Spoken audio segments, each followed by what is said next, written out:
আরজি করের ঘটনায় অভিযুক্তদের জামিনের প্রতিবাদে কলেজ স্ট্রিট মোড় অবরোধ এসএফআই এর। মুখ্যমন্ত্রী মমতা বন্দ্যোপাধ্যায় দোষীদের আড়াল করার চেষ্টা করছেন। এই অভিযোগে মুখ্যমন্ত্রী মমতা বন্দ্যোপাধ্যায়ের কুশপুতল দাহ করে প্রায় আধ ঘন্টা ধরে কলেজ স্ট্রিট মোড় অবরুদ্ধ করে দিল এসএফআই এর কর্মীরা। এদিন দেবাঞ্জন দে এসএফআই এর রাজ্য সম্পাদকের নেতৃত্বে রাজ্য কেন্দ্রের সেটিং এর তথ্য দিয়ে প্রতিবাদ জানালো এসএফআই। তাদের অভিযোগ একের পর এক ক্রিমিনাল জামিন পেয়ে যাচ্ছে। এমনকি সন্দীপ ঘোষ ও টালা থানার ওসি অভিজিৎ মণ্ডলের জামিন মঞ্জুর হয়েছে। এদিন রাজ্যের সঙ্গে কেন্দ্রের সেটিং এর ফলে অপরাধীরা ছাড়া পেয়ে যাচ্ছেন বলে অভিযোগ করলেন এসএফআই এর রাজ্য সম্পাদক দেবাঞ্জন দে।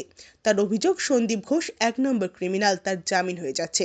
টালা থানার ওসি, যার বিরুদ্ধে তথ্য লোপাট করার অভিযোগ, তার জামিন হয়ে যাচ্ছে। তাদের হুঁশিয়ারি, কাদম্বিনী খুন ও ধর্ষণের ঘটনায় তারা শেষ দেখেই ছাড়বেন। যতদিন কাদম্বিনী বিচার হচ্ছে না ততদিন তাদের লড়াই চলবে।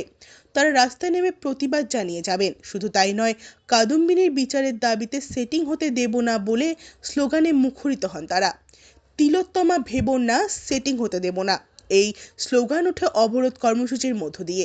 মুখ্যমন্ত্রী মমতা বন্দ্যোপাধ্যায়ের কুশপুতুল দাহ করার মাধ্যমে এদিন দোষীদের ছাড়া পেয়ে যাওয়া নিয়ে তীব্র প্রতিবাদ জানালো রাজ্য এসএফআই এর কর্মীরা। কলেজ স্ট্রিট মোড় অবরোধ করে এসএফআই। দাঁড়িয়ে আমরা দেখলাম যে এই ঘটনায় যারা মূল অভিযুক্ত, যারা পোস্টমর্টেমের রিপোর্ট থেকে শুরু করে গোটা ঘটনা তদন্ত প্রক্রিয়াকে বারবার দীর্ঘায়িত করেছে, বারবার সেগুলোকে যাতে ভুল পথে চালিত হয় তার জন্য উদ্যোগ নিয়েছে সেই সন্দীপ ঘোষ, আরজি করে মূল মাথা যে আরজি কর কাণ্ডের, এবং টালা থানার ওসি, যে ওসির নাম এতক্ষণে সবাই জানেন, তাদেরকে একটি ধারায় জামিন দেওয়া হয়েছে। এই ঘটনা এবং এর সাথে সাথে গতকাল আমরা দেখেছি পার্থ চ্যাটার্জি, তাকে জামিন দেওয়া হয়েছে। আসলে গোটা রাজ্য জুড়ে দুর্নীতি থেকে শুরু করে দুর্বৃত্তায়নের যে ঘটনা ঘটছে, আরজি করের ঘটনা যেভাবে আমাদের সামনে এই রাজ্যের শাসক দলের দুর্নীতির সঙ্গে ওতপ্রোত যোগাযোগ আমাদের সামনে এনে দিয়েছে, সেখানে দাঁড়িয়ে আরো একবার পরিষ্কার যে কাদের পক্ষে এই রাজ্যের সরকার চলছে।